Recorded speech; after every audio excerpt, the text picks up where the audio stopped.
Hey guys, it's me, and today I'm going to be showing you how I styled my Loki wig. And I know I don't have it right now, it's upstairs, and I'm very tired. I just went live for like 2-ish, 3-ish hours, and then I did my makeup during that. I curled my hair, which you can see. So, but yeah, and I don't really want to go get it. I'll definitely put a picture in here when I edit it, but I just don't want to grab it right now, so I'm going to be telling you how I did it. That was a really long intro, so let's get into the video. So the first thing that I did was brush out the wig. I brushed it out because you need to make sure there's no knots, and it also gets rid of some of the hair that's just kind of falling out. Whenever you brush out a wig for the first time, some hair most likely will fall out. But I brushed it in the back shape that I was already in. I did not brush it forward because I don't want the bangs to go falling into the face. Also, I did buy a Loki specific wig for this just because for Loki, the only way that you get his hair to be pushed back is either to buy a Loki specific wig or a lace front wig. And a lace front wig is really expensive, so I just bought a Loki specific wig, and I will link it down below. So the audio may sound a bit different because it's just me cutting in. I totally forgot to say that after I was done brushing out the wig, I teased parts of the base just to give it more volume, and that the hair would stick up in certain places and just give it more texture and volume.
The first thing that I did was section out the hair into like the top and bottom, like when you go to curl or straighten your own hair. And then I tested on one of the bottom pieces of hair the straightener. I know on the Amazon description it said that it could be used for heat, but I just wanted to test to make sure, because if it couldn't be used for heat and it melted the fibers, it wouldn't have been good. And then when I was done with that, I would take it all out and just keep resectioning it throughout the entire wig as I was curling it. Always make sure, if you're ever using heat on a wig, make sure you test it in the back where it won't be seen, so that way you can make sure the heat works for that wig. So to curl my wig, I used a straightener, and I just curled my hair with a straightener. So I'm going to show you how to break your lights. Alright, so since this piece didn't really curl, it's just annoying me, but I don't even have this turned on, I'm just showing you. So you take the hair and you wrap it around like that, and then you tuck the end in, and then you pull, and it does that, and then you just pull it through, and then it will curl. Obviously don't pull it through as fast as I do, just like pull it through, and it leaves these curls like this. It mostly curls the ends, but sometimes it curls a little bit higher. So yeah, that is how I curled it. That's how I did the whole wig. Just do that with each section and keep wrapping it around. And when I was first doing it, I don't know what I was doing. I was kind of wrapping it weird, so it wasn't curling exactly the same, which is fine though, because curls are very sporadic. I also forgot to say, I'm styling this wig to specifically look like the Loki hair in the Loki TV show, and I only have a couple pictures of that since the show has not released yet. So I went off of what I could see. And after I curled a strand, I would hold it up to the wig for a minute until it cooled down. Once it cooled down, I would let it go. But since when you curl wigs or straighten them or whatever you do, you want to hold them in that position until it cools down, because when it's hot, it's very flexible and able to move, but it goes right back into that position it was in until it cools down. So you need to hold it where you want it until it cools.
of it, I went around the top base of the wig and teased some of the hair. I went in a couple different areas just to give it height in specific areas and let some of it lower to give it that kind of look that he has. I don't really know what look he has, but that look, you know?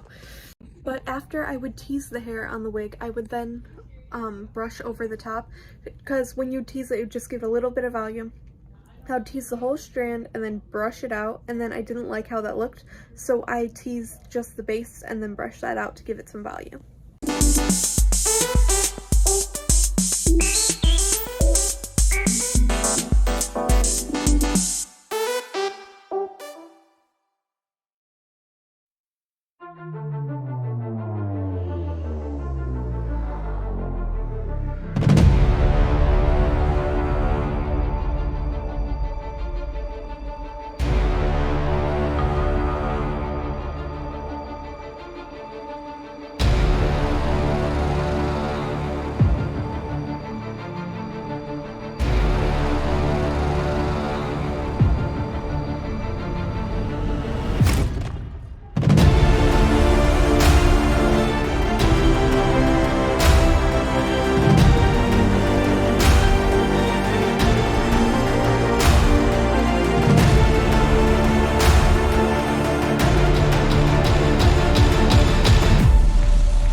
Then I took the straightener and went over a couple pieces on the top while kind of bending the straightener just to give it a little bit more volume and have some specific strands stand up on their own.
Then after I did all that, then I put it on my head and I put the hair in the direction it was supposed to be going. So he kind of has a small part, but it still doesn't part.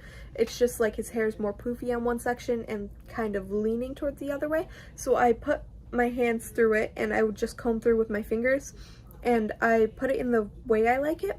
Then I took gel and put it on specific strands going in one direction. And then as I just kept doing that and doing it, then I did it on the other side. And then after I was done with that, I took some gel on my finger and I would just push it up against the edges of the hair to make sure it stayed back and put. Because I don't want the bangs falling in the face because that would be really annoying. So I just used some gel up there. I did end up cutting a strand of hair in the back that was a bit too long, but other than that, I did not trim it.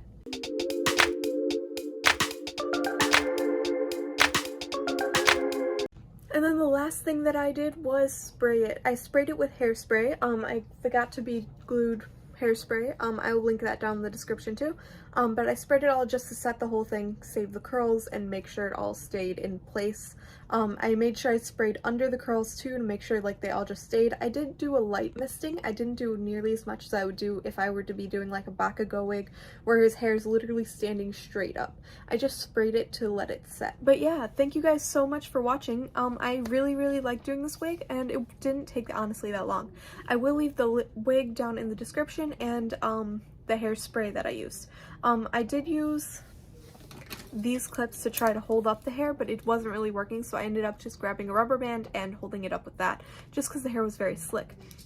You want to also just make sure that you make the hair look greasy and weird, because the top, not weird, greasy and like sectioned off. Be like if I were to take a strand of hair like that, and then that looks a little bit greasy just because it's like out of place, but when your hair is all put together and nice, it looks nice. So kind of like section off the pieces as you are doing it. I just took one section and took it and went like that, like just a couple of hairs, and I did some of it raised and not. Oh my gosh, I totally forgot to say, I don't remember if I recorded this or not, but some of the strands of hair on top, I would take a straightener, the straightener that I had, and go on those and just kind of twist it a little and go back, because that was giving a couple of the hairs more volume, and I was doing that to give it more volume and less as his hair does look. So yeah, thank you guys so much for watching. I hope you like this video. Bye.